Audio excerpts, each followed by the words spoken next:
The moment Thomas Talbot walked into the Silver Spur saloon with his hat still on his head, every man in the room knew he was not a man who apologized for himself, and every woman knew it too. It was the autumn of 1878, and the town of Harlow Creek, Texas, sat like a dusty jewel in the middle of nowhere worth mentioning on any respectable map. The railroad had not come through yet. The telegraph line had broken 3 weeks ago, and nobody had fixed it. And the nearest town of any consequence was 4 hours by horse if the horse was a good one, and the rider did not stop for sentiment. Harlow Creek was the kind of place that made people either grow roots or grow wings, and most folks there had already decided which one they were going to do.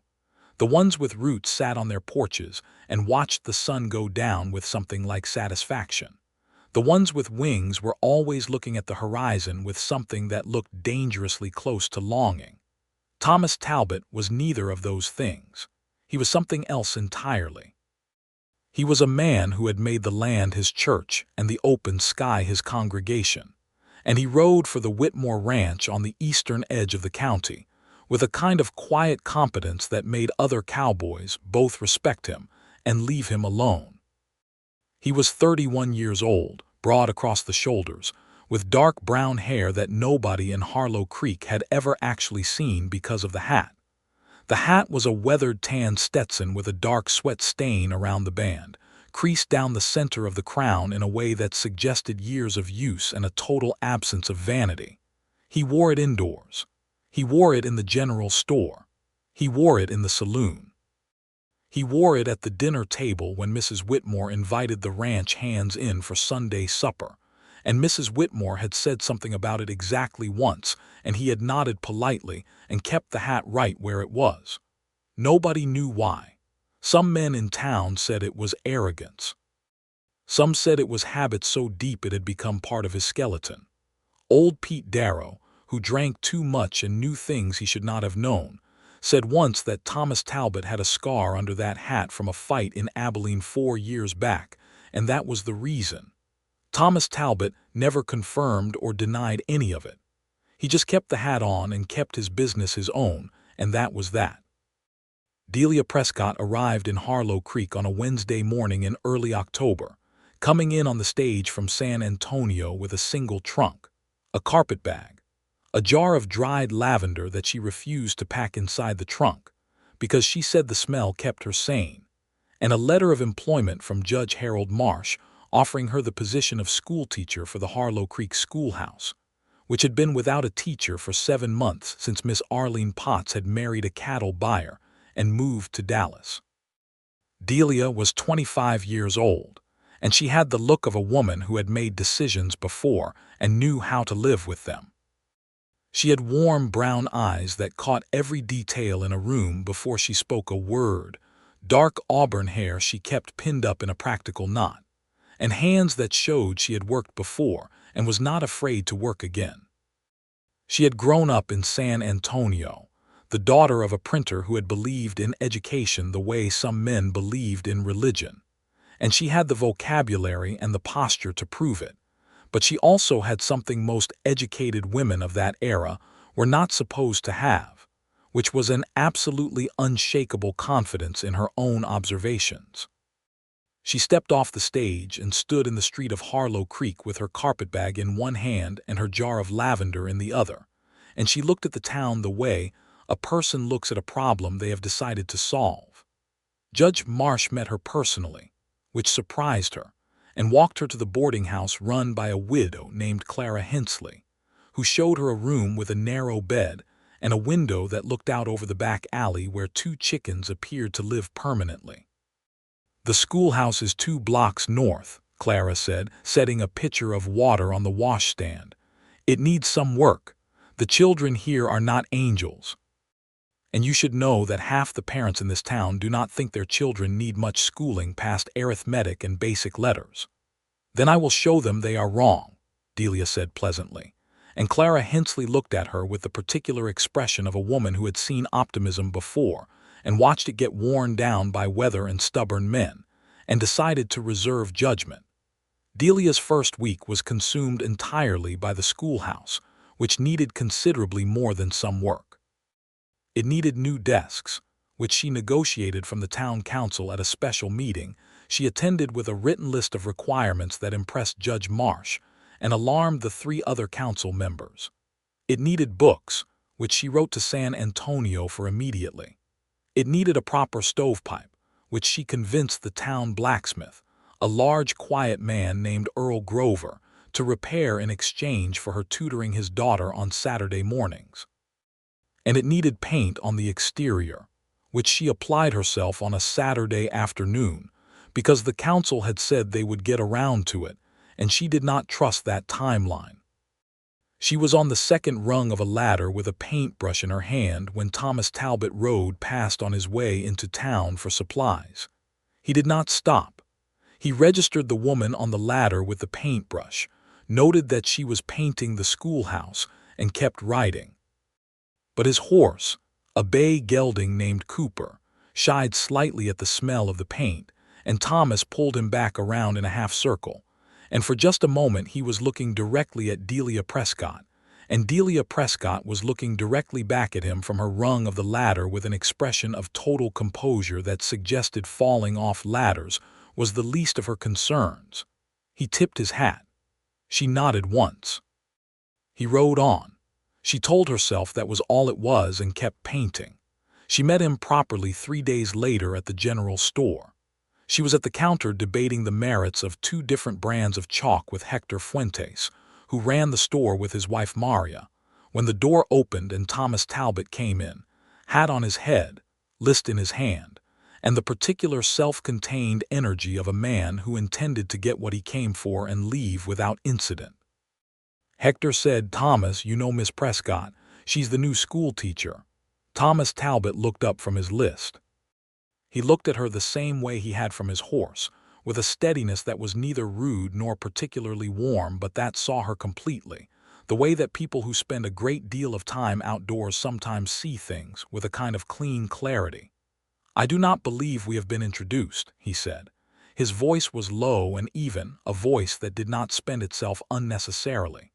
"Delia Prescott," she said, and held out her hand. He shook it. His grip was firm and his hand was rough with work, and he said, "Thomas Talbot, I ride for Whitmore." "You rode past me while I was painting the schoolhouse," she said. "I did," he said. "You did not stop to offer help." There was a beat of quiet. Hector Fuentes found something intensely interesting to look at on a shelf behind his counter. "You looked like you did not need it," Thomas said. It was the precisely right answer, and they both knew it, and something small but significant shifted in the air between them before they both looked away. She chose one brand of chalk over the other and left. He bought his supplies and rode back out to the ranch. And he thought about her observation about the schoolhouse painting for longer than made any practical sense, which he noticed, and set aside the way he set aside most things that did not fit neatly into the order of his days. October became more of itself as the weeks moved forward. The children came to the schoolhouse, 15 of them between the ages of 6 and 14, and Delia Prescott learned their names in 2 days and their specific brands of trouble in 4. There were 2 brothers, the Aldridge boys, who were natural leaders of chaos and whom she managed by giving them responsibility rather than punishment. There was a girl named Rosalie Grover, the blacksmith's daughter, who was 11 and so extraordinarily clever that Delia spent extra time on her arithmetic just to keep her challenged. There was a boy named Samuel Marsh, the judge's son, who was 8 and very conscious of the fact that his father was important, and she worked on that too. She settled into Harlow Creek the way she had settled into everything, with steady attention and a refusal to be discouraged by what she found difficult. She ate dinner at Clara Hensley's table with the other 2 boarders, a traveling salesman who was there for 2 weeks and then gone, and a quiet older man named Douglas Webb who was a surveyor working the county lines. She went to the church on Sundays because it was good for relationships with the parents of her students. She wrote letters to her father in San Antonio every week and received his letters back with a faithfulness that anchored her. She saw Thomas Talbot in town perhaps once a week, sometimes twice. The Whitmore Ranch needed regular supplies, and Thomas Talbot was the one who came for them more often than not, because he was the most reliable of the ranch hands, and because Walter Whitmore trusted him with the account at the general store and with his own good sense. They spoke each time briefly at first, the way two people speak when they are testing what kind of conversation is actually possible between them. He asked about the schoolhouse repairs. She asked about a horse she had seen him working with in the street one afternoon, a gray mare that was clearly green and clearly nervous, and he answered her with more detail than she expected, explaining the mare's history and the approach he was using to build her trust, and she listened with the kind of genuine attention that is rarer than people think. "You have patience with frightened things," she said. He was quiet for a moment, and then he said, "It is easier to be patient with things that cannot help what frightens them." She thought about that for a long time after. Clara Hensley noticed the frequency of their conversations in town, the way a widow who had survived on observation noticed everything, and said nothing, and kept her satisfaction entirely to herself. In November, there was a situation with one of her students that brought Thomas Talbot into her life in a way that had nothing to do with supply runs and brief conversations at the general store. The older of the Aldridge boys, 12-year-old Carson, had not come to school for 3 days, and when Delia went to the Aldridge homestead on the 4th day to inquire, she found a situation that concerned her deeply. The father, a man named Roy Aldridge, was deep in a debt to a local land speculator named Gerald Horn, who had been working through the county buying up land from struggling ranchers and farmers at below-value prices, and the pressure of it had come down hard on the household. Carson was staying home to help his father with work, not because his father wanted him to, but because Carson, with the logic of a 12-year-old, had decided that was the right thing to do. Delia was not naive about the financial realities of 1878 Texas. She understood that survival often overrode education in the ledger of a struggling family. But she also understood that a boy like Carson Aldridge, left to manual labor when he had the mind he had, would become a man who spent his whole life limited by what he had not been allowed to learn. She spoke to Roy Aldridge with honesty and without condescension, and she went back to town and spoke to Judge Marsh, who was sympathetic but cautious about involving himself in what he called private financial matters. She was standing outside the judge's office, somewhat frustrated, when Thomas Talbot came around the corner with Cooper in tow, heading for the water trough. He looked at her face and stopped. "What happened?" he said. She told him about the Aldridge situation. Not as a complaint and not as a performance of concern, but straight, the way she talked about everything, factually and with the specifics that mattered. He listened without interrupting. When she finished, he was quiet for a moment, his hand resting on Cooper's neck. Then he said, "Gerald Horn has been working this county for 2 years. He gets men into debt and then offers to settle the debt for the land. It is not illegal, but it is close to it. Is there anything that can be done?" "There is something I can find out," he said. "Give me a few days." She looked at him. "Why would you involve yourself in this?" He looked back at her with that steady regard that she had come to understand was not blankness, but a kind of deliberate honesty. "Because you asked me," he said simply. He gave her 3 days. In those 3 days, he talked to other ranchers in the county, and to a lawyer in the next town who confirmed something that could be done through the county land office about the terms of Horn's loans, which contained a provision that was technically in violation of a Texas land agreement statute from 1871.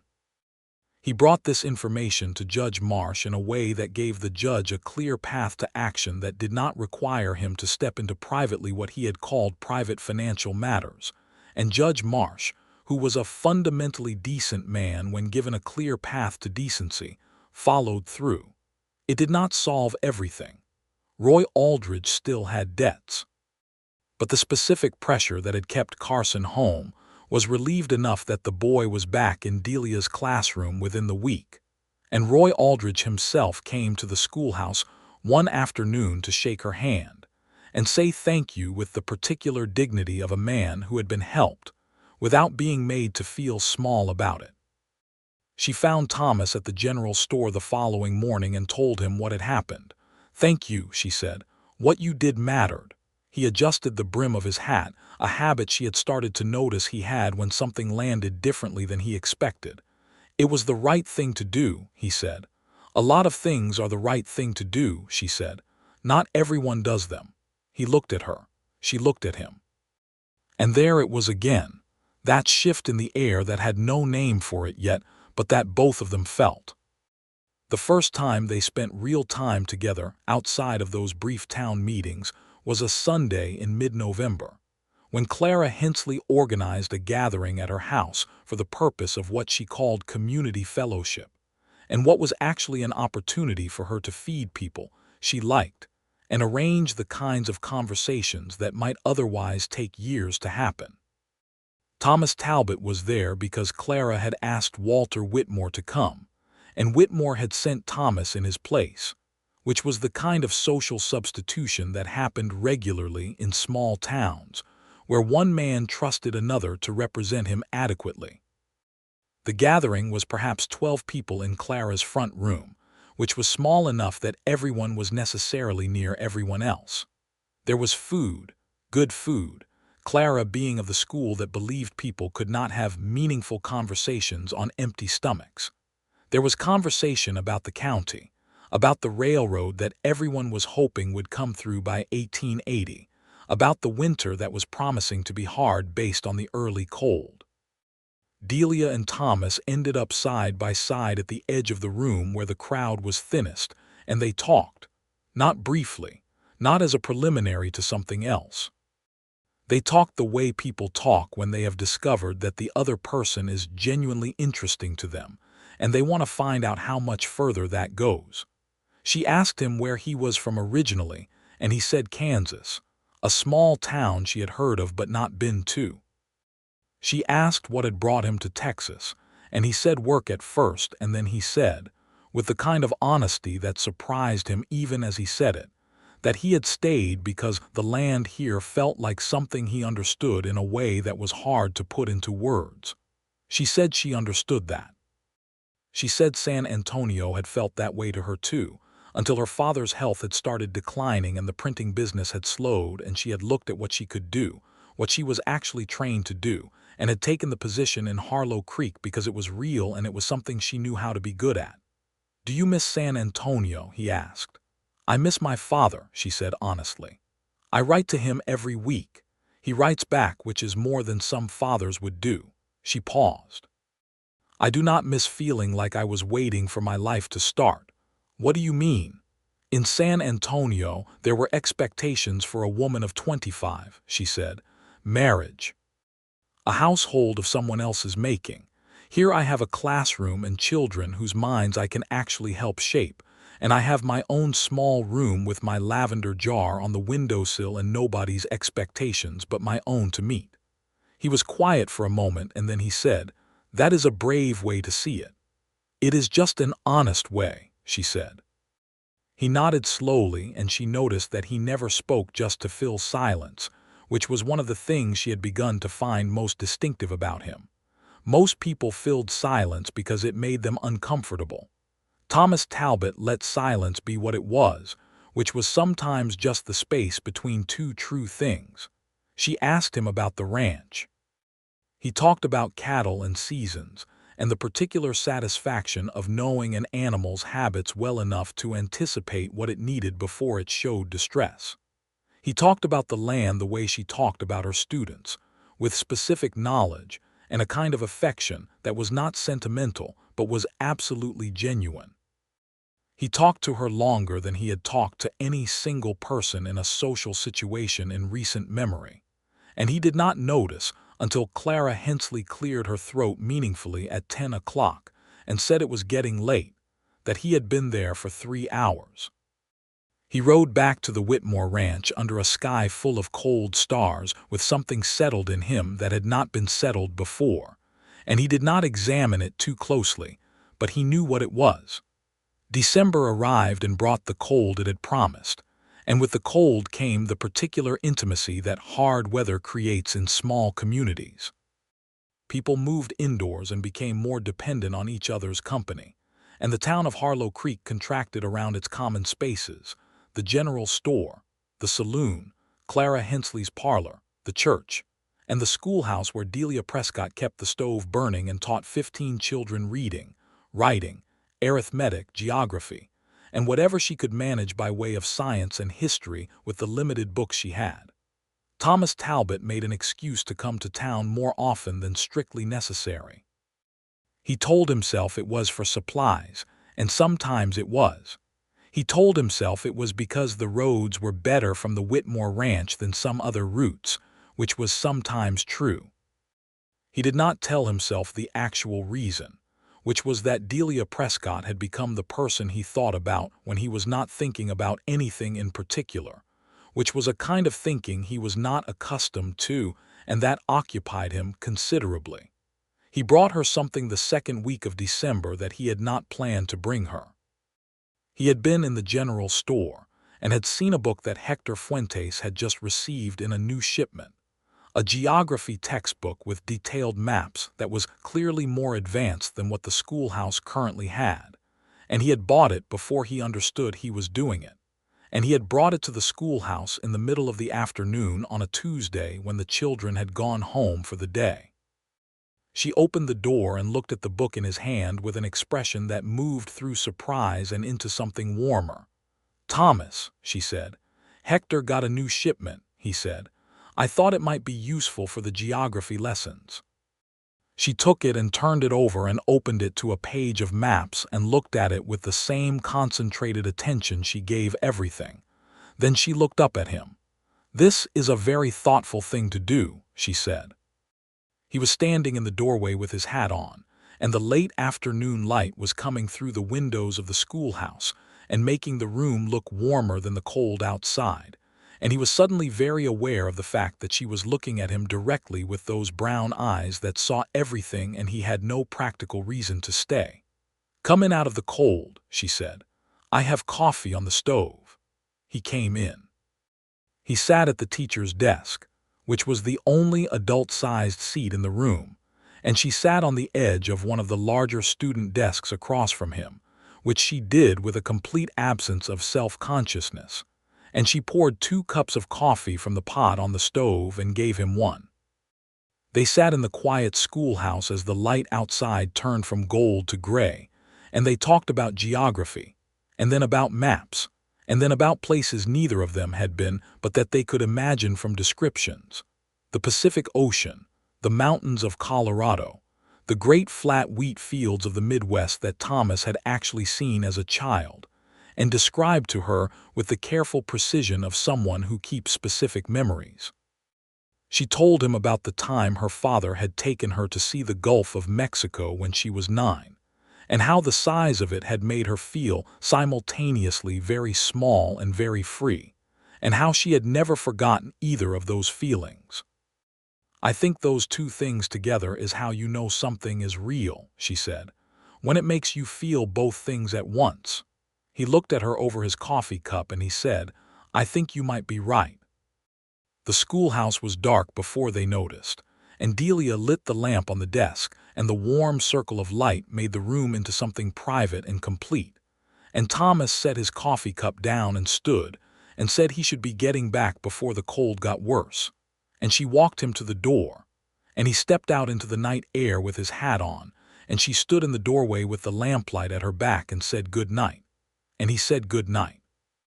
And he rode back to the Whitmore Ranch, thinking that he had just spent 2 hours doing nothing that could be justified on any practical basis, and feeling more settled in himself than he had in years. 2 days later, one of the older ranch hands at Whitmore, a man named Pete Carver, said at dinner, "Thomas has got a woman on his mind," and the other 3 ranch hands at the table laughed, and Thomas did not deny it, which surprised everyone including himself. Christmas came to Harlow Creek with the particular sweetness of a small community that knows how to celebrate what it has rather than mourn what it lacks. There was a church service on Christmas Eve that the whole town attended, and a gathering at the Whitmore house on Christmas Day to which Walter Whitmore and his wife, Mary, invited the ranch hands and some of the closer townspeople. And Delia Prescott was there, because Mary Whitmore had taken a particular interest in her. The way women of settled lives sometimes take interest in younger women who are managing their own. Thomas helped his employer's wife carry things from the kitchen to the parlor, and did it without being asked. And Delia noticed that too, the ease with which he did physical tasks that were simply needed without performing his willingness. They ended up near the fireplace after dinner, close enough to the warmth, not quite shoulder to shoulder. Mary Whitmore was playing carols on the parlor organ, not well but with great enthusiasm, and the sound filled the room with something that felt very much like belonging. "Merry Christmas, Thomas," Delia said quietly. "Merry Christmas, Delia," he said, and it was the first time he had used her given name and they both knew it. She looked at him. He was looking at the fire, and the firelight moved on his face and on the brim of his hat, and there was something in the way he was holding himself, carefully, as if he was keeping something managed that she could see clearly. She thought about saying something. She decided instead to let it be what it was, this evening in a warm room with good people, and a feeling that was growing in her that she recognized and did not try to talk herself out of. January came hard and cold, and the ranch work that had been demanding became brutal in the way that winter on the Texas plains could be brutal. And Thomas was gone for stretches of time, days at a time, when the cattle needed to be moved or fences needed to be repaired or any of the 100 things that winter demanded of a working ranch needed doing. Delia taught her students and wrote her letters and kept the schoolhouse stove hot and waited for the brief conversations at the general store that had become, she admitted to herself, something she looked forward to with a consistency that told her everything she needed to know about her own feelings. She saw him on a Thursday afternoon in the third week of January when he came into town looking like he had been outdoors for too long in too much cold, his coat dark with the moisture of melted snow, his face drawn with tiredness. He nodded at her outside the general store and started to walk past, and she said, "Thomas, you look terrible." He stopped and turned and almost smiled. "Thank you, Delia. Come to the schoolhouse," she said. "The children have gone home. There is coffee and it is warm. I have supplies to pick up." "After," she said. He looked at her for a moment and then said, "After." He came after, and he sat in the teacher's chair again because she had started to think of it as his chair in this context, which was not a thought she examined too closely, and she poured coffee and sat across from him and looked at him properly. He was exhausted, not just physically. There was a weight to him that she had not seen before. "What is wrong?" she said. "Nothing that won't pass," he said. "I did not ask if it would pass. I asked what it was." He looked at her. A long moment. Then he said, "One of the cattle died this week. A young steer I had been keeping an eye on. He was not strong when the cold came in, and I did not move him soon enough, and he did not make it." She waited. "I know that is the nature of the work," he said. "You lose animals. It is part of ranching, and I have known that since I was a boy, but sometimes it sits with you regardless." "It should sit with you," she said. "That is not a weakness. That is what makes you good at what you do." He looked at her with an expression that she had not seen on him before, not the steady regard that kept everything contained, but something quieter and more unguarded. "How do you figure that?" "'Cause the things we do not care about, we do not do well," she said. "You care about those animals and about the land and about doing the work right. That is why you are the one Walter Whitmore trusts with everything, and it is why you carry it when something goes wrong." He was quiet for a long time, and she let him be quiet, and outside the window the winter light was pale and thin and the street was mostly empty. "You are a very direct woman," he finally said. "I was raised by a printer," she said. "We believe words should be used accurately." He smiled then, genuinely, and it changed his face entirely, made it younger and warmer, and she felt something catch in her chest that was unmistakable. He stayed for an hour. He talked more than he usually did, not about anything significant, about the ranch, about the other hands, about a book he had read over the winter that someone had left at the bunkhouse, a novel he had not expected to be as good as it was. He told her the plot with a kind of careful self-consciousness, as if he was slightly embarrassed to be caught having read a novel and enjoyed it, and she found that so endearing that she had to look away for a moment. When he stood to leave, he paused at the door and looked at her, and he said, "Thank you for the coffee and for—" He stopped. "For asking," she finished for him. "Yes," he said, "for asking." He left, and she sat for a while in the empty schoolhouse listening to the wind, and she thought with the clear-eyed certainty that she applied to most things that she was in love with Thomas Talbot, and that something would have to be done about that eventually, but that the eventually could wait a little while longer. February came in cold and then broke early in a way that promised a warmer spring than expected, and the town of Harlow Creek stretched itself out of winter the way animals do, slowly, and with great appreciation for every degree of warmth. The fields that the farmers were watching began to show signs of life. The children at school became harder to keep indoors when the afternoons began to soften.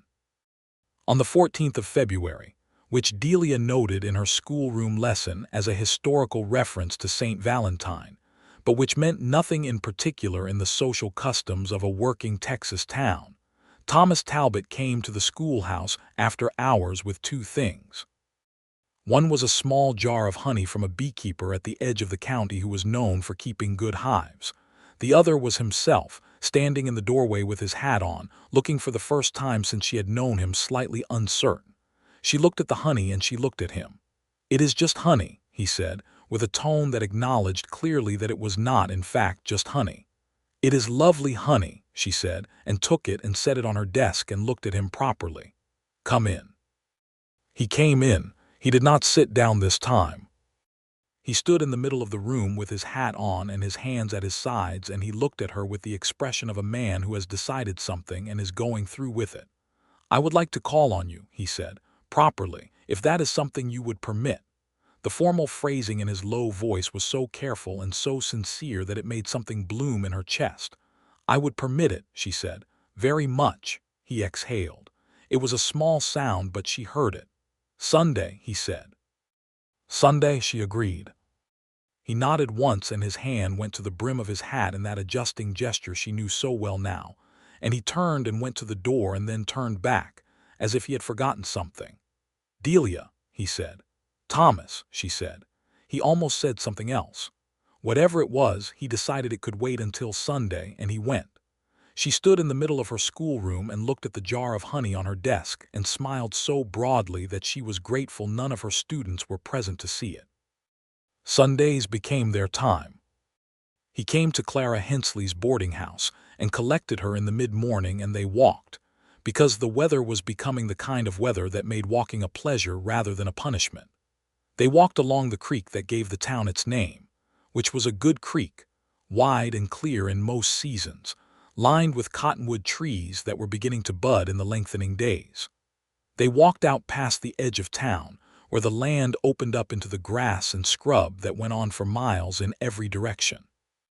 They talked without stopping and without the self-consciousness of two people performing conversation for each other, with the ease of people who have found in each other a kind of understanding that does not require maintenance. He told her about Kansas, more than he had told her before. His father, who had been a farmer, a hard man but a fair one, who had died when Thomas was 20. His mother, who had gone to live with her sister in Missouri afterward, and who wrote to him at Christmas and on his birthday. A younger brother named James who was raising horses in Oklahoma Territory now.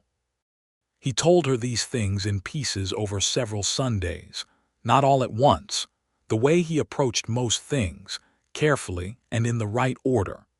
She told him about her father, whose health was better in the dry season and worse in the damp, who had been the first person to put a book in her hands, and told her it was the most important thing he could give her. She told him about a woman who had been her teacher when she was 12, a Miss Carver who had seen something in her that Delia herself had not fully seen yet, and had pushed her toward it without apology. She told him that she had wanted to be a teacher since she was 14, and that this classroom in this dusty small town was exactly what she had worked toward, even if it did not look like the grand thing she had sometimes imagined. "It is a grand thing," he said quietly. "You are shaping how 15 children understand the world. That is not small." "You do not have to say that," she said. "I do not say things I do not mean," he said, and she knew that was true. It was one of the truest things she knew about him. They had been calling on each other for 4 Sundays when he first took her hand. It was not planned. They were walking along the creek, and the path narrowed where a fallen cottonwood had partly blocked it, and he put his hand out to help her navigate it, and she took it, and they stepped over the fallen tree, and then neither of them let go, and they walked back to town that way, hand in hand through the afternoon, and it was so natural that neither of them commented on it. Clara Hensley was watching from the parlor window when they came up the street, and she went to tell her neighbor immediately. March brought longer days and new problems with the same ease that seasons always do. Gerald Horne, the land speculator who had been pressuring Roy Aldridge, had apparently not been entirely discouraged by the intervention through the county land office. He had found another approach and another family, a Mexican-American family named the Garcias, who had been farming a small parcel of land east of town for 12 years, and who held a land grant that Horne believed had a technicality he could exploit. The Garcia situation was more complex than the Aldridge situation had been because the land grant went back further, and the legal question was genuinely uncertain. Delia knew about it because she taught 2 of the Garcia children, a boy named Miguel who was 10 and a girl named Lucia who was 8, and she had seen the strain in them over the course of 2 weeks, the distraction, the tiredness that comes from a household under pressure. She talked to Thomas about it on a Sunday walk, and this time he did not say, "Give me a few days." He said, "I know someone I need to talk to."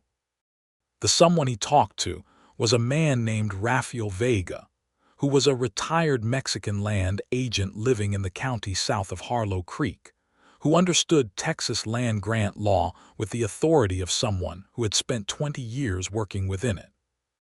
Thomas rode 2 hours south on a Monday, his day off from the ranch, and he brought back documentation that established the Garcia family's claim beyond the technicality Horne had identified, and he gave it to Judge Marsh along with Rafael Vega's written assessment. And Gerald Horne's campaign against the Garcia family died quietly without public incident. But something else happened on the margins of this that Thomas did not talk about immediately. He had gone to the county seat with Judge Marsh to file the documentation, and while he was there, he had also spoken to someone at the county land office about Horne's broader activities, and the picture that emerged from those conversations was of a man who had been systematically exploiting families across 3 counties for the better part of 5 years, targeting people with limited legal resources, recent immigrants, struggling widows, farmers in bad seasons. What Horne was doing was legal enough to have avoided criminal prosecution, but wrong enough that a clear enough picture of it, presented to the right people, might change that calculation. Thomas told Delia about this on the following Sunday, walking along the creek where the cottonwoods were now fully leafed out and the water was high with spring melt. She listened to all of it and then she said, "What are you going to do?" "What do you think I should do?" he said. She considered this seriously. "I think you should do what you have been doing," she said. "Document it, build the picture, find someone at the state level who is willing to look at it. It will take time, but it will hold." He nodded. She looked at him sidelong and said, "You were already thinking that." "I was," he admitted. "I wanted to know if you agreed." "Why?" He was quiet for a moment. Then he said, "Because your judgment is very good and I trust it." She felt that in a way she felt very few things, not as a compliment but as a statement of fact from a man who did not offer either carelessly. April arrived with warmth and wildflowers along the creek banks and the particular energy of spring that makes everything feel possible. Delia had been in Harlow Creek for 6 months, and she no longer felt new to it. She felt like she belonged to it, the way her classroom and her students and Clara Hensley's table, and the Sunday walks and Thomas Talbot all belonged to the fabric of a life that was actually hers and actually good. She was grading papers one afternoon in the early part of April when there was a knock at the schoolhouse door that turned out to be Thomas, but Thomas at an unexpected time, a Tuesday afternoon, not a supply run day. He had a look about him that she had not quite seen before, not uncertain exactly, but as if he was holding something carefully. She put her papers down and looked at him. He came in and he was standing in the middle of the room, hat on his head as always, and she noticed that he was turning the brim of it with his hands in a gesture she had not seen before, a nervous gesture, and the sight of Thomas Talbot nervous did something very specific to her heart. "I wanted to say something," he said. "I have been wanting to say it for some time, and I have been finding reasons not to, and I have decided the reasons are not good enough." She waited, completely still, with the particular quality of attention she gave to the most important things. "I love you, Delia," he said. "I did not look for it, and I do not know exactly when it happened, but I know it is true in the same way I know things that are completely and permanently true. And I did not want another Sunday to go by without you knowing it." She sat with it for one breath, because she had said she would examine his words accurately, and they were accurate, and so were hers. "I love you, Thomas," she said. "I have for some time." He exhaled, and his hand stilled on the brim of the hat, and he looked at her, and there was nothing performed about it, no hiding and no careful management, just the truth of it, which was very large. She stood up from her desk and crossed the room to him, and she took his face in her hands, hat brim and all, and she kissed him, and he kissed her back with a thoroughness that made the rest of the world retreat entirely. When they separated, she was smiling and he was looking at her with an expression of such uncomplicated happiness that she wanted to keep it forever. "I should have said it sooner," he said. "You said it exactly when you said it," she said. "That is when." May unfolded around them like something generous and slow, and the town of Harlow Creek noticed the change in Thomas Talbot and Delia Prescott with the communal awareness of a small community that notices everything. Clara Hensley was pleased enough about it to bake a special pie. Walter Whitmore told Thomas at breakfast one morning that he had started smiling, and the other ranch hands thanked him for it. Hector Fuentes at the general store observed to his wife Maria that it was about time, and Maria agreed with him with complete certainty. The Sunday walks continued, longer now, deeper into the country around the town, into places Thomas knew well that Delia had not yet been. He took her to a place along the creek, where the cottonwoods opened up into a clearing that was thick with bluebonnets in the spring, the Texas state flower, thousands of them covering the ground in that particular deep blue that made the sky seem like a reflection. She stood in the middle of them and looked at it all and said nothing for a full minute, which was the most complete response she could have given. He stood beside her with his hand in hers and watched her see it, and he thought that he had brought very few people here and that it felt exactly right to have brought her. She asked him one afternoon in that clearing, while they were sitting on a flat rock by the water with their boots off and their feet in the cold creek, about his hat. Not aggressively, not as a challenge, but with the genuine curiosity she brought to everything about him. "You wear it everywhere," she said. "Indoors, outdoors, in Clara's parlor, at Christmas, always. Is it habit or is there something else?" He was quiet. He looked at the water. She waited because she had learned the value of his silences. "Both," he said at last. "When I was younger, not much younger, there was a fight, in Abilene. I was 26 and not as careful as I should have been about who I trusted, and the situation that resulted left me with a scar on the top of my head that I found I did not want to explain to people or have them see and wonder about." He paused. "After a while it stopped being about the scar and became about the habit, and then about something else too, I think. A kind of—" He stopped.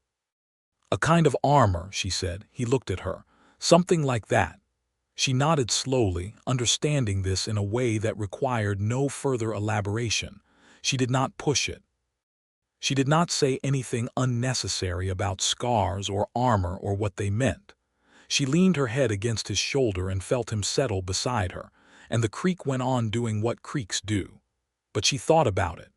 Not anxiously, not with any agenda, but with the attentive love of someone who wants to understand the person they love completely. The last week of May was warm and golden, and full of the sounds of a world come fully awake after winter. And it was on a Friday evening of that week that Delia asked him. They were in the schoolhouse, which had become their most comfortable place, the place where they had first truly talked, and where they had spent more time together than anywhere else. She had cooked a small meal on the stove, which she had become resourceful about, and they had eaten at the teacher's desk with the windows open to the evening air and talked about a dozen things. And after dinner, she was washing the 2 plates at the small basin, and he was sitting with his coffee, and the lamplight was warm on everything. She turned and looked at him. He was watching her with that expression of uncomplicated happiness that she loved most on his face. "Thomas," she said. "Delia. Will you take your hat off?" She said it quietly and without preamble, just the question, and she kept her eyes on him because she was not asking carelessly. He looked at her. She saw him feel the question, all of it, the scar and the armor and the years of keeping the hat in place and the fact that she knew all of that now and was asking anyway, not despite it but somehow including it. He reached up. His hand went to the hat. He lifted it off his head and held it in his hands. His hair was dark brown, the same color she might have guessed from his eyebrows, a little longer than most men wore it because the hat had always been there. And there was the scar, along the upper right side of his head, pale and healed but clearly visible through the hair, a long thin line that told the story of something that had happened and been survived. She crossed the room and she sat on the edge of the desk beside him, and she looked at him, all of him, without the hat, and she reached up and touched his face the way she sometimes did, her palm against his jaw, and she said, "You are exactly the same man." He looked at her and something happened in his expression that was not quite a breaking, but was close to it in the way that very old, very carefully constructed walls sometimes move when the right thing is said to them. He reached up and took her hand from his face and held it in both of his, and he turned it over and pressed her palm to his lips, and she felt the warmth of it go straight to her center. He set the hat on the desk beside him, and he never put it back on in her presence again. Not that evening, not the evenings that followed, not on the Sunday walks or in Clara Hensley's parlor or at the Whitmore house or in the general store when they were there together. Indoors and outdoors, whenever she was with him, the hat was in his hand or on a hook or on the horse. With her it stayed off, and the absence of it was not a loss but a presence, something given freely that changed the air between them in a way that everyone who knew him noticed and nobody asked about because some things are private in exactly the right way. Clara Hensley said to Maria Fuentes over a cup of coffee in June, "I have never seen Thomas Talbot without that hat before she came along." And Maria Fuentes said, "That is because there was no reason to take it off before." Clara considered this and said, "That is exactly right." June brought the school year to a close, and Delia's 15 students completed their examinations with results that pleased her deeply, Rosalie Grover in particular, whose arithmetic was, by the end of the year, significantly beyond her grade level, and for whom Delia had already begun writing a letter to a women's seminary in Austin about future educational possibilities.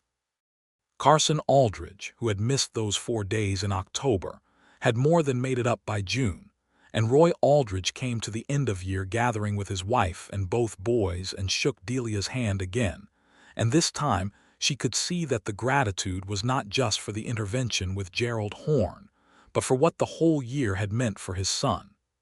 The end of the school year also brought something else.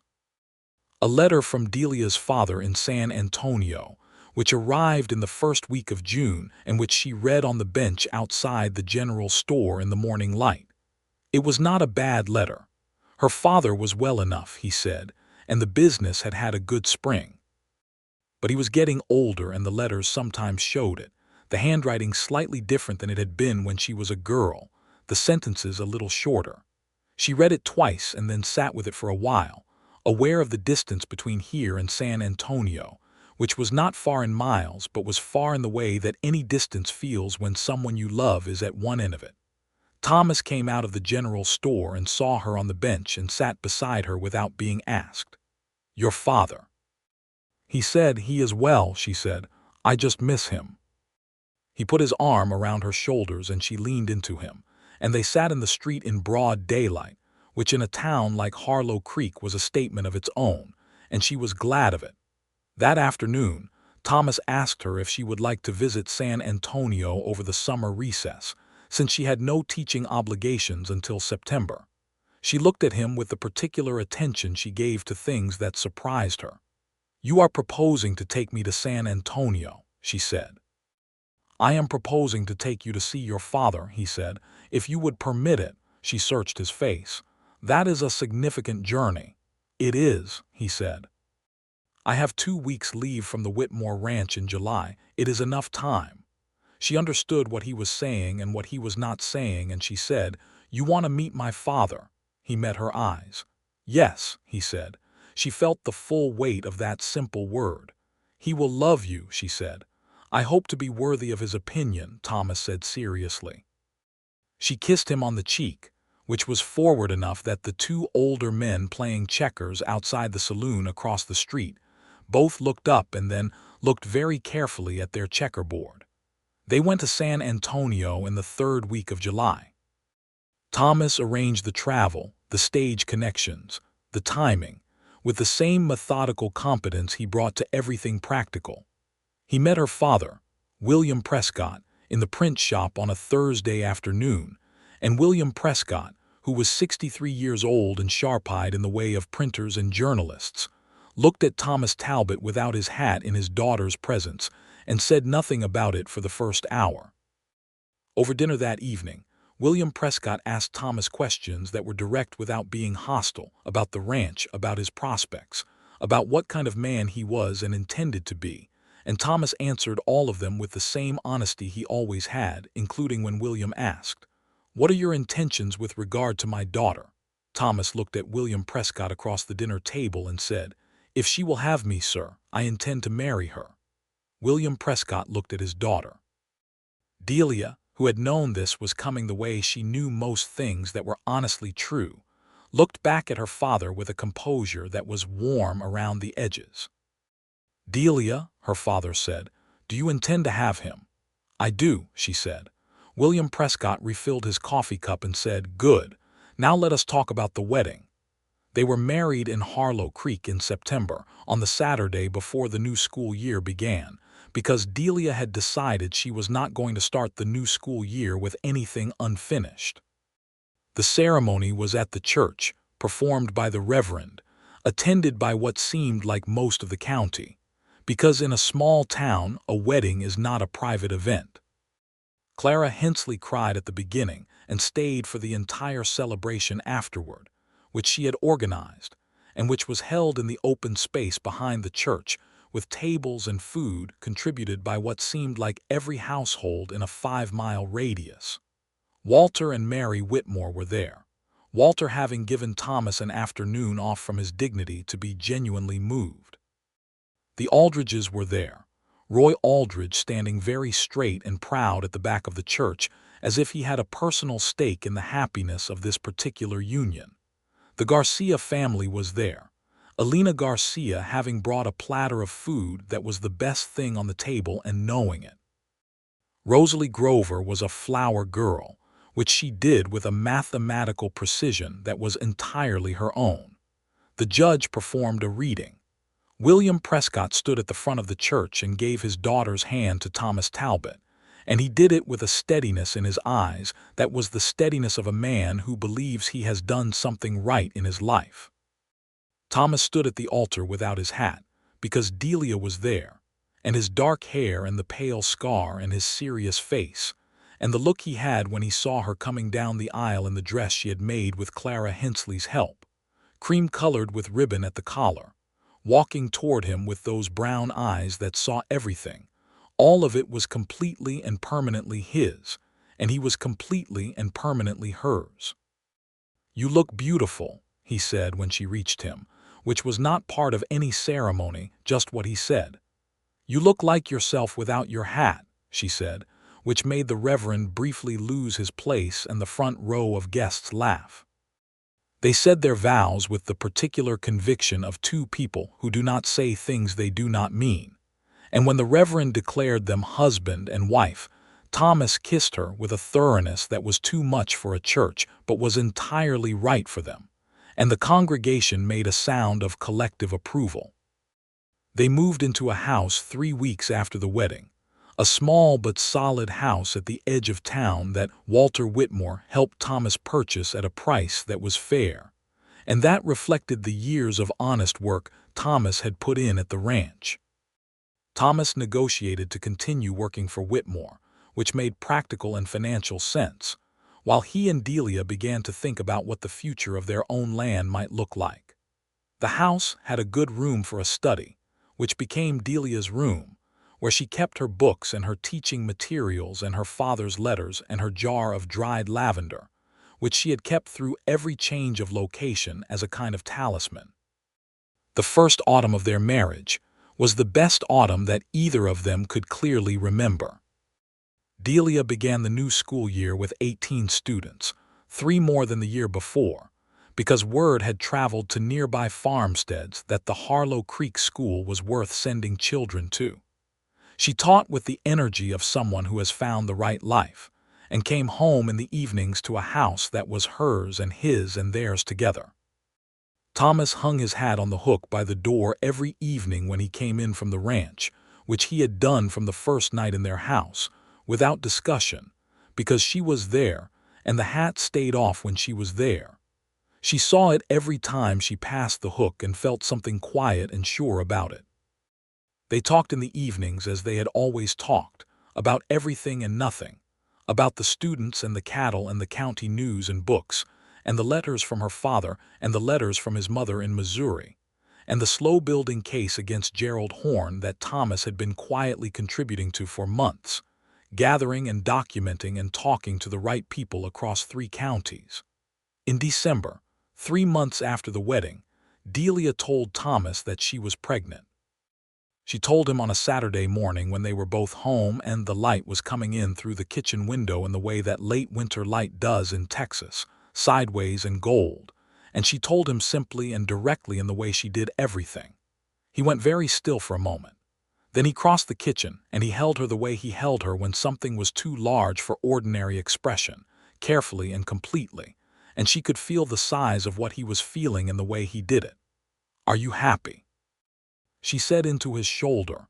"I am the happiest I have ever been," he said into her hair. She smiled against his chest.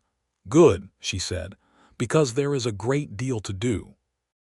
Winter passed and spring came, and Delia taught until April, when the baby's arrival was close enough that the school board, at her own suggestion, arranged for her to have a temporary replacement for the final weeks of the school year. She spent those weeks with Clara Hensley, who knew more about babies than anyone in Harlow Creek, and who had opinions about everything that Delia found she was grateful for rather than irritated by. Thomas was the definition of anxious in those weeks, which he managed by doing every practical thing that could be done, finishing the room they had prepared, ensuring the house was warm enough, riding to fetch Dr. Ellison from 2 towns over 3 separate times to ask questions that the doctor answered patiently the first 2 times, and with slightly less patience the third, until Thomas thanked him with such sincere gravity that the doctor relented and became patient again. Their son was born in May, on a Tuesday, in the house on the edge of Harlow Creek, with Clara Hensley present and Dr. Ellison present, and Thomas in the next room wearing a path in the floorboards that he would later deny. Clara came out and told him it was a boy and that both of them were well, and he went in and saw Delia in the bed holding a baby the size of a thought, a small, wrinkled, furious boy with dark hair and a very loud opinion of the world, and he sat on the edge of the bed and looked at his wife and his son and did not have any words for several minutes. "He looks like you," Delia said. "God help him," Thomas said, and Delia laughed, and the baby stopped crying momentarily as if startled by the sound, and then resumed his complaints about everything. They named him William after her father and sent a letter to San Antonio the same day. William Prescott wrote back within a week with a letter that was longer than any he had written in years, full of the kind of joy that the birth of a grandchild produces in a man who has spent his life believing in the future. The summer that followed was warm and abundant and full. Thomas continued his work at the Whitmore Ranch through the summer, while Delia was home with the baby, and Clara Hensley came by most days with an excuse that was rarely the real reason, which was that she loved having a baby in her orbit again.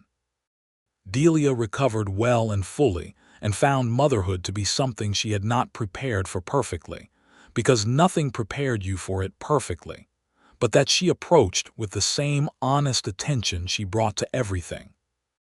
In August, Thomas's mother came from Missouri, a quiet woman named Ruth Talbot who had her son's eyes and his economy of expression, and who took one look at Delia and the baby and said, "I can see why he was finally ready to stop being alone," which was the longest sentence she said in the first 3 days, but which covered everything adequately.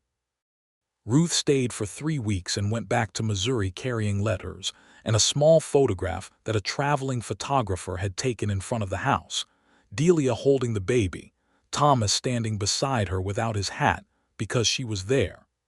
September came and Delia went back to her classroom, arranging the teaching day so that she was back at the house by mid-afternoon, with Clara Hensley watching the baby in the mornings. This arrangement, which she and Thomas had worked out together over the summer with considerable practical discussion, and some differences of opinion that they had resolved without difficulty, worked well.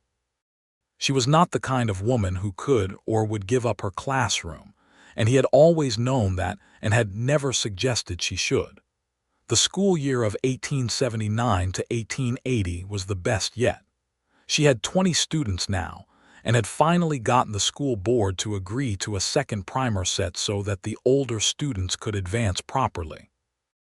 Rosalie Grover was 13, and Delia's letter to the women's seminary in Austin had gotten a real response that she and Earl Grover were now carefully discussing. Carson Aldridge was 15, and had developed a remarkable ability in mathematics that Delia was quietly steering towards something that might take him beyond Harlow Creek someday. Gerald Horne's activities finally reached a legal resolution in the spring of 1880, when a state land commissioner reviewed the documented cases that had been compiled across 3 counties, the compilation that Thomas had been contributing to for over a year, and found sufficient basis for a formal investigation that ended by that summer. In a judgment against Horne that voided several of the land acquisitions he had made through exploitative means, and barred him from operating as a land agent in the state of Texas. It was not everything, and some of the harm he had done could not be fully undone, but it was real and it was consequential, and the families who had been targeted by him knew it. Thomas told Delia the outcome on a Sunday evening when William was 11 months old and had only recently learned to pull himself to standing while holding the leg of the kitchen table, which he was currently doing with enormous satisfaction. "It is done," Thomas said, and told her the result. She listened and then she said, "You spent 1.5 years on that." "Closer to 2, he said. "It mattered," she said. "It did," he said. He watched his son navigate the kitchen furniture with the determination of someone discovering a new world. "He is going to walk soon," he said. "Next week," she agreed. "Watch yourself." "I am always watching," he said, and he looked at her as he said it with the expression that still made her chest catch, the uncomplicated happiness that she had first seen the day he told her he loved her, and that had only settled deeper with time. 2 years passed in the way that good years do, faster than they should but full of enough that the speed feels like abundance rather than loss. William walked and then ran, and then got into everything that could be gotten into. Delia continued to teach, and the school continued to grow. Thomas proved to be the kind of father she had always suspected he would be, steady and present and patient in exactly the way he was patient with frightened animals and green horses, without performance, without impatience, with the kind of attention that makes a child feel seen and safe. In the spring of 1881, Delia told Thomas she was pregnant again. This time he did not go still with the size of it. He smiled immediately, the full smile that changed his face completely, and picked her up off the kitchen floor in a way that made William, who was nearly 2 and watching from his spot by the window, very interested in what was happening with his parents. Their daughter was born in October of 1881, in the same house, again with Clara Hensley and Dr. Ellison, and she was a red-haired child who had her mother's eyes and an expression of focused curiosity from the first hour that made everyone who saw her say she was entirely her mother's daughter. They named her Ruth Eleanor, the Ruth for Thomas's mother and the Eleanor for Delia's mother, who had died when Delia was small and whom she carried only in her father's stories. Ruth Eleanor Talbot arrived in the world announcing herself clearly and precisely, and she continued to do so consistently in the months that followed. Thomas came in from the ranch one evening in December of 1881 and hung his hat on the hook by the door and found Delia at the kitchen table with William on one knee and Ruth Eleanor in the crook of her other arm, reading aloud from a picture book to the older child, while the younger one slept with the absolute conviction of a baby who has decided everything is fine.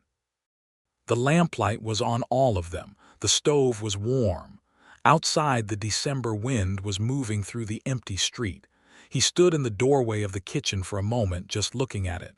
She looked up and saw him there. "Come in," she said. "You are letting the cold in." He came in and closed the door, and he sat down beside her and put his hand over hers on the table, and William said, "Papa, there is a bear in the book." And Thomas said, "Is there?" And William said, "Yes, and he is very big." And Thomas said, "What does the bear do?" And the bedtime story continued from there, and the lamp burned warm and the wind moved past outside and was no particular concern to anyone inside. It was in the early part of 1882 that Walter Whitmore came to Thomas with a proposition. Whitmore was 67 years old, and his health had been declining since the previous winter, and he and Mary had no children of their own, and the question of the ranch's future had become one he could not ignore. He proposed to sell Thomas a significant portion of the Whitmore land at an installment price that reflected 20 years of loyal and skilled service, with the remainder to be willed at his passing to Thomas and Mary's chosen charitable institutions. Thomas brought the proposition home and sat with Delia at the kitchen table after the children were asleep and laid out every detail with the precision he brought to important things: the acreage, the price, the terms, what he thought it would require of them financially and in terms of work and time. She listened to all of it, and then she said, "What do you want to do?" "I want to do it," he said. "But it is a large thing and it is our life, not just mine, and so I want to know what you think." She looked at him for a long moment. "I think you have been building toward something like this for as long as I have known you," she said. "I think Walter Whitmore knows you are the right person for this land in the same way you know land and what it needs, and I think we can do it." "It will be hard," he said. "Most good things are," she said. He reached across the table and took her hand. "You are certain?" "I am certain," she said. He nodded. "Then I will tell Walter in the morning." The Talbot Ranch, as it came to be known in Harlow Creek, was a real enterprise by the end of 1882, with Thomas running it with the competence and care that everyone who knew him had expected, and Delia maintaining her teaching while also keeping the household with the practical intelligence that made her capable of managing more than seemed possible. It was hard, as promised. There were months that were tight financially and seasons that tested everything. But the land was good and the cattle were sound, and Thomas Talbot was a man who knew what he was doing, and Delia Prescott Talbot was a woman who could carry a great deal when the carrying mattered. Her father came to see them in the summer of 1882, his first visit to Harlow Creek, arriving on the stage looking older than his letters had suggested but sharper-eyed than Delia had feared. He spent 2 weeks in the house and slept in the room they had cleared for him, and spent his mornings in Delia's study reading and his afternoons watching William attempt to help Thomas with things that a 3-year-old could not actually help with, and his evenings at the dinner table being excellent company. On his last evening, he sat on the porch with Thomas after Delia had put the children to bed, and Thomas sat beside him in the warm night, and they talked for an hour about things that men of different generations sometimes talk about when they have recognized each other as the same kind of person, about land and responsibility and the particular satisfaction of doing something right and knowing it. William Prescott said before he went inside, "You take care of her." Thomas said, "Yes, sir." All of them. William Prescott nodded and said, "I know," and went to bed. He went home to San Antonio the following morning and wrote to them every week as he always had, and Delia wrote back every week as she always had, and the distance between them was what it was, and they carried it with the love that made distance bearable. The years moved forward in the way of lives that are genuinely lived. The ranch grew steadily. Delia's school had 25 students by 1883, and she had successfully advocated for a second teacher to share the load. A young man named Marcus Webb, who was Douglas Webb, the surveyor's nephew, and who turned out to be a genuinely gifted teacher of arithmetic and geography. Rosalie Grover went to the Women's Seminary in Austin in 1884 with a scholarship that Delia had personally advocated for, and Delia received a letter from her 6 months in saying she was thriving and that she thought of Miss Prescott. She still called her Miss Prescott every time she opened a mathematics book. Carson Aldridge, who by 1885 was 19, came to Delia before he left Harlow Creek to study engineering in Dallas, which he had gotten a place to do through a connection that she had helped him make. He came to the schoolhouse, which he had not been in since he was 14, and he stood in the doorway and he said, "You changed what was possible for me. I needed you to know that." She said, "You did the changing. I just showed you the room." He left for Dallas, and she watched him go and thought of all the small decisions that had accumulated into a life she could be proud of. Thomas and Delia had their third child in 1884, a son they named James, after Thomas's brother in Oklahoma, who was born in the spring with the same furious announcement as his sister and the same dark hair as his father. He was a loud and cheerful baby who settled into being a loud and cheerful toddler, and William and Ruth Alina received him with a mixture of curiosity and suspicion that resolved over the following months into a reasonably functioning sibling hierarchy, with occasional disagreements that their parents mediated with varying degrees of patience, depending on how long the day had been. Thomas's brother James came to visit in the autumn of 1884, riding up from Oklahoma with a horse he had bred himself, which he presented to Thomas as a gift, with the particular pride of a man who knows he has done something excellent. He was 30 years old and had his brother's steadiness and his mother's brevity, and he and Delia liked each other immediately with the ease of people who are both direct and therefore do not waste time. He stayed for a month and helped with the ranch during a particularly demanding stretch of work, and in the evenings, he and Thomas sat on the porch and talked in the way that brothers talk when they have lived separate lives long enough that there is a great deal to catch up on and not enough words for any of it. When he left, he said to Delia, "I am glad he found you. He needed someone who could see him," she said. "He makes it easy." James smiled. He had Thomas's smile, the one that changed the whole face. "He would say you make everything easy," he said. "He has said as much in his letters." She held that for a long time after he rode away. By 1885, Harlow Creek had grown enough to be a real town rather than a settlement trying to become one. The railroad had finally come through, not the main line but a branch line that connected Harlow Creek to the larger routes and brought new people and new commerce, and the particular disruption that follows growth everywhere. Judge Marsh managed the growth with the steady decency that had always characterized him. The Fuentes family expanded their store. Clara Hensley took on 2 more boarders and talked about taking on 2 more. Thomas became one of the men that people came to when they had problems, not because he sought the role, but because he had proven over years that he was both capable and fair. And those qualities are always in demand in a community that is trying to govern itself. He served on the county board for a term and found it more tedious than the ranch, but managed it with the same competent honesty. Delia was asked in 1885 to become the head of the school board, which would have required her to give up her classroom. She thought about it for 2 days and then declined, because the classroom was where she actually did what she was meant to do, and a title without the work was not something she wanted. The school board position went to Judge Marsh, and he did it adequately, which was all that was required.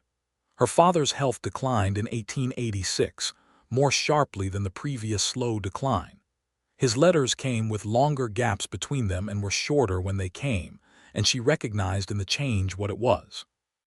She went to San Antonio in February of 1886 with Ruth Eleanor, who was 4 and old enough to travel, and whom her grandfather had asked for specifically.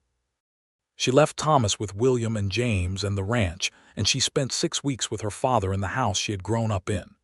It was 6 weeks of watching someone she loved be less than he had been, and doing for him the things he could not do easily anymore, and reading to him in the evenings, which he had done for her when she was small, and talking with him about everything that mattered and some that did not. He asked her in the 3rd week if she was happy. She said, completely. He said, the teaching and the man and the children, she said, all of it, all of them. He reached over from his chair and took her hand and said, good, the same way she had said it to Thomas the day Thomas asked if she was certain about the ranch. She recognized the word. She went home to Harlow Creek in March, and William Prescott passed away in April, quietly at home, in the way that a man who has lived well sometimes gets to go. She received the news by letter, and she read it at the kitchen table, and then she sat for a while with it, with the very large and very specific grief of losing a parent who was also a friend. And Thomas came in from the ranch and found her there and sat beside her and held her hand and said nothing, because there was nothing to say, and that was what she needed. She kept writing to him in the months after, and then stopped, and the absence of those letters was its own kind of grief that softened slowly over time, the way grief does when it is genuinely felt and genuinely processed. She kept every letter he had ever sent her in a box in her study. She kept the jar of lavender on the windowsill, as she always had. In the summer of 1886, when the grief had had its time and the life had reasserted itself with the persistence of lives that are full, Thomas and Delia sat on the porch of their house in the evening, which they did most evenings when the weather permitted, and the children were inside, and the ranch was quiet around them, and the Texas sky was doing what the Texas sky always did in summer evenings, turning colors that made a person feel the generosity of the world. Thomas was without his hat, as he always was when she was near, and she looked at him in the evening light, this man she had met when she was on a ladder painting a schoolhouse, this man who had helped her without being asked and loved her without performance and given her everything that mattered by simply being exactly who he was. He looked at her. "What are you thinking?" he said. "That I am glad I came to Harlow Creek," she said. "I am glad you came to Harlow Creek," he said. She reached over and took his hand. "I am thinking about my father," she said. "He would be pleased with all of this." Thomas looked at the ranch, the land, the sky, and then at her. "I think he knew it would be good," he said. "That last visit he knew." "He did," she agreed. They sat together in the evening light and the summer moved around them. And inside the house their 3 children were making the particular noise of children who have been told to go to bed and have not entirely complied. And somewhere in the barn the horses were settled, and the land went on in every direction as land does, patient and enormous and entirely indifferent to human smallness. And yet Thomas Talbot and Delia Prescott Talbot, sitting on their porch with their hands together, were not small. They were the full size of themselves, which was considerable. The years after were full of the ordinary, extraordinary things that make up a real life. The children growing and becoming themselves with the particular surprise of watching small people discover who they are. William at 12 with his father's steadiness and his mother's intellectual drive. Ruth Eleanor at 9 with her relentless curiosity and her grandmother's name and nobody's patience for being told something was beyond her. And James at 5 being a force of nature in small boots. Thomas expanded the ranch carefully and without overreaching, adding land when it made sense and declining to add more when it did not. And the Talbot Ranch became known in the county as a well-run, fairly managed operation that treated its hands decently and its animals well, which were exactly the words Thomas would have chosen if he had been choosing words to describe it. Delia taught for 12 years in the Harlow Creek schoolhouse, and in that time sent students forward who became engineers and teachers and businesswomen and farmers and doctors, people who carried in them some piece of what she had put there, the belief that the world was larger than what they could immediately see, and that they were capable of more than what they had started with. She stepped back from the classroom eventually, at 38, not because she was done with teaching, but because the ranch and the children and the school board work that she had agreed to after all, having finally decided that the combination of the classroom and the board was something she could sustain, required more hours than a day cleanly contained. She remained on the school board for years after that, and used the position the way she had always wanted to use it, to ensure that the school had what it needed, and that the teachers were supported, and that the children of Harlow Creek, all of them, including the children of the Mexican-American families and the families of ranch hands and the families of struggling farmers, had the same access to what the school could offer. It was not always an easy argument to make. The injustice of who was expected to go without was not subtle in 1870s and 1880s Texas, and Delia Prescott Talbot was not a woman who looked away from something because it was inconvenient to see. She made the arguments that needed to be made, in the school board meetings and in Judge Marsh's office, and eventually with the men who came after Judge Marsh, with the steady persistence of someone who has both the vocabulary and the patience to outlast resistance. Thomas supported her in this entirely, which was one of the things she loved about him most, that his idea of what was right aligned with hers not because he followed her, but because he had always believed it himself. He was not a man who made speeches, but when it mattered, he was the person in the room who said clearly, and without apology, what the fair thing was. In 1890, on a Sunday evening in September, Thomas and Delia sat on the porch of their house and looked at the land that was theirs, worked and tended and loved. The children were mostly grown, William at 11 already the young man he would become, Ruth Eleanor at 8 showing every sign of the life ahead of her, James at 6 giving no indication of being anything other than the most determined small person anyone in the county had met. Thomas reached over and took Delia's hand the way he did, with the ease of 12 years of doing it, and she leaned her head on his shoulder and they sat in the September evening, and the land was quiet around them, and the sky was everything it always was. "Are you happy?" she said, because it was the question her father had asked her, and she had understood it to be the most important question. He turned and looked at her, and she could see his whole face in the evening light, the dark hair, the scar that she had kissed on their first night together as husband and wife, the eyes that had always seen her completely and without any version of her that was not real. "I am the happiest I have ever been," he said, which was what he had said the first time she was pregnant, and was what he said every time she asked, not because it was the expected answer but because it was always true, and Thomas Talbot did not say things that were not true. She squeezed his hand and looked back at the land. The evening settled around them, and the stars came out one by one over the Texas sky, and inside the house their children were becoming the people they would be. And the letters in the box in Delia's study held her father's voice forever. And on the hook by the door, the hat hung where it always hung when she was home. And this was their life, completely and exactly and irreversibly theirs, and there was nothing in it that either of them would have traded for anything the wider world might have offered. Because they had found in each other and in this place, and in the work they did, and the children they raised, and the people they had become together, something that does not have a simple name, but that anyone who has ever been completely, honestly, permanently loved by another person will recognize at once. It was enough. It was more than enough. It was everything.